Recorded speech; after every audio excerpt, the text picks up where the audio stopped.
Fine Business Radio is proudly sponsored by Prudential Investment Managers. What's happened to Mark Shuttleworth? It was a while ago that he was the darling of the South African business world and also society. I noticed a picture of him the other day with a massive beard. He looks like a sort of cross between a religious figure from the Bible and a hipster. But he's got 250 million rand back from the South African Reserve Bank. And I wonder why that is. It's a great story. On the telephone now from ENS, that's Edward Nathan Sonnenberg, is tax executive Beric Croome. And this is a fascinating story because it's sort of almost like taxpayer power, Beric.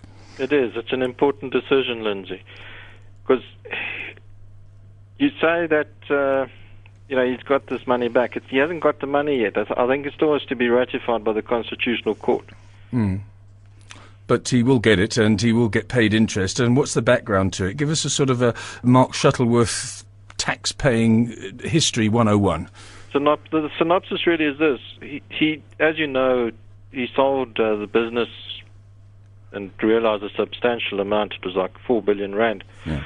And he then wanted to immigrate from South Africa. And at that time, I'm talking 2008, 2009, when any person wanted to immigrate, they couldn't just take all of their capital out with them without paying a levy.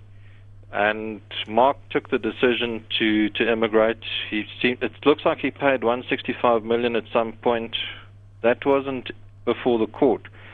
He then wanted to send further funds out, and he then seemed to have taken advice and said, I want to remit the funds, but I'm not prepared to pay the levy.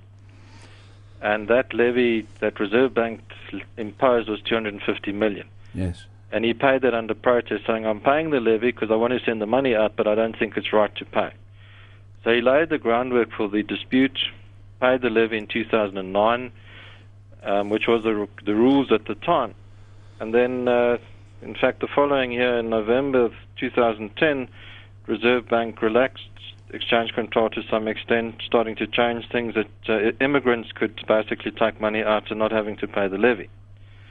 And he then proceeded to court seeking the refund of the levy and also striking down of certain provisions of the exchange control rules and regulations. And in the North Gauteng High Court, it was quite interesting. The court found that some of the provisions of exchange control rules were invalid and should be amended, but they felt that the levy was properly paid. He then, both sides were dissatisfied with the decision of the lower court, and he then went on to appeal to Bloemfontein, and that decision came out yesterday. And that, I think, took all of us by surprise because it directed that the Reserve Bank pay the levy back to him of 250 million plus interest. I've seen estimations of that running at about another 100 million. Gosh. And then on the declaration that certain parts of exchange control regulations were invalid, the court said that was somewhat academic. Court shouldn't have gone that far and set that part of the judgment aside. But as it stands at the moment, Reserve Bank has been instructed to pay this levy back to him with interest. It's an interesting point because the Reserve Bank imposed the levy under regulation. It didn't go through parliamentary process like the tax statutes have to. And that's what the court said was the problem.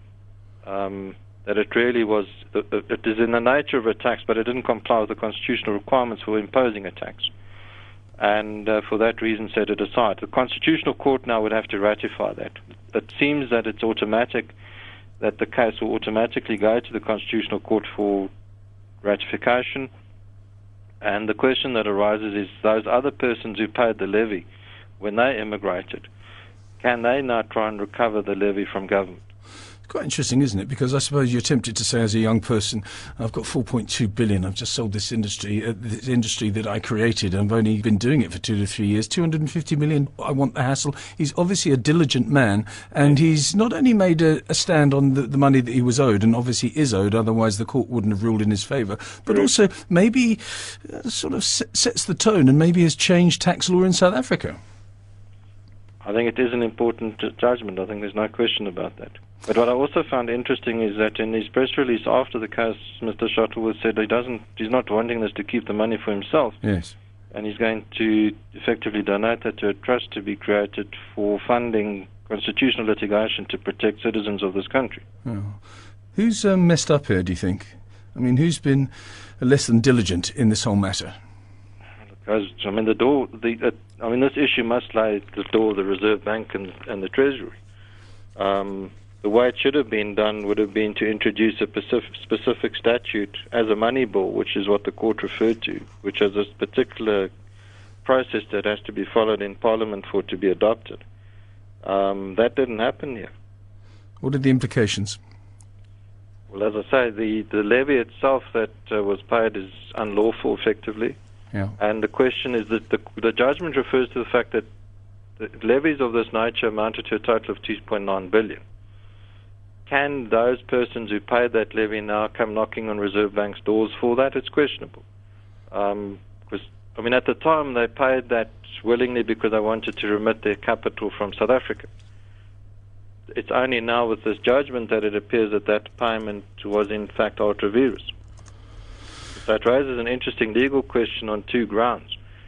They didn't pay that under protest, the other people, and the question of prescription and finality.